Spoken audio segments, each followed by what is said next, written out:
Hello friends, मैं हूं doctor Ansari और हम सॉल्व करने जा रहे हैं आरजीपीवी का दिसंबर 2024 का BEEE का paper.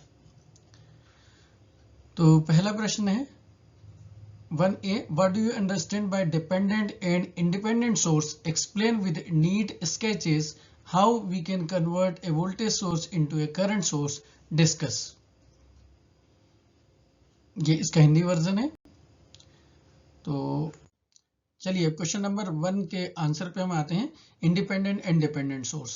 So independent source, an independent source supplies voltage और current independent of any other circuit variable, its value is fixed.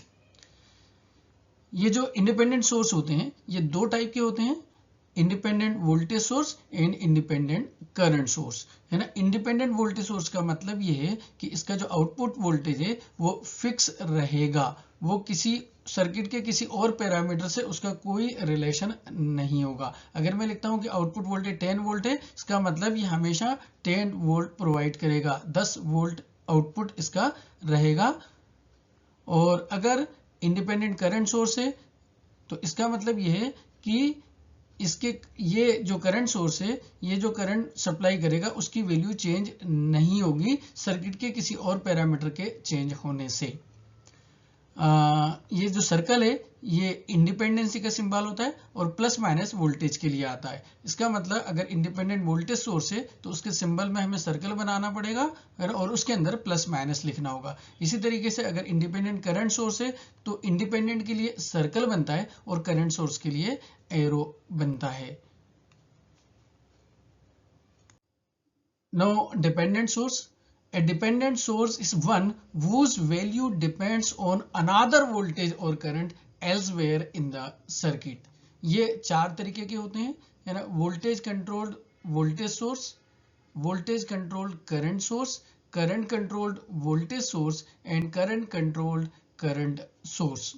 Dependent source हमेशा ये जो डायमंड वाला सिंबल होता है ना, इससे इसको इंडिकेट करते हैं और अगर उसमें प्लस माइनस लगाए मतलब ये डिपेंडेंट वोल्टेज सोर्स है।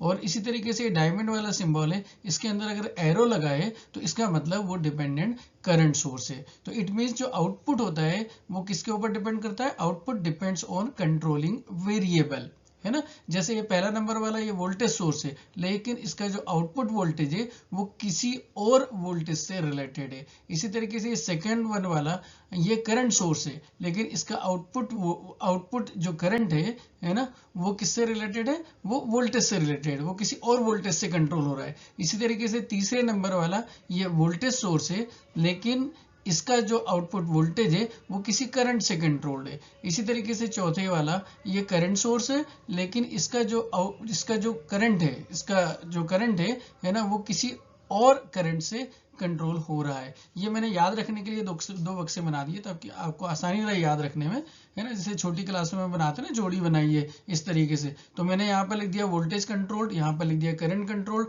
यहाँ पर लिख दिया वोल्टेज सोर्स और यहाँ पर लिख दिया करंट सोर्स, है ना। अब आप ऐसे बनाइए voltage controlled voltage source, voltage controlled current source, फिर नीचे से शुरू कर दीजिए current controlled voltage source, current controlled current source. तो इस तरीके से आपको याद करना आसान रहेगा,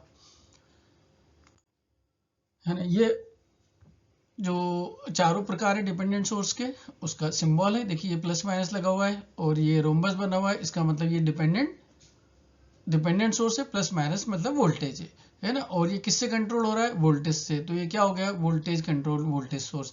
इसी तरीके से ये एरो बना हुआ है मतलब ये करंट सोर्स है, रोम्बस बना हुआ है या डायमंड बना हुआ है, इसका मतलब ये डिपेंडेंट या कंट्रोल्ड है ना। डिपेंडेंट को कंट्रोल भी बोलते हैं ना, अपन चाहे तो कंट्रोल लिख सकते हैं, अपन चाहे तो डिपेंडेंट लिख सकते हैं, है ना। इट मीन्स इसको ऐसे भी पढ़ सकते हैं वोल्टेज डिपेंडेंट करंट सोर्स, है ना, या वोल्टेज कंट्रोल्ड करंट सोर्स, है ना। तो यहाँ आपको समझ में आ गया होगा ये क्या है? Voltage controlled current source. इसी तरीके से यहाँ देखिए ये वोल्टेज सोर्स है, लेकिन किसके ऊपर डिपेंड है? करंट के ऊपर, तो इसको क्या रीड करेंगे? Current controlled voltage source. इसी तरीके से ये करंट के ऊपर डिपेंड है और है कौन सा सोर्स है? करंट सोर्स है, तो क्या रीड करेंगे? Current controlled current source.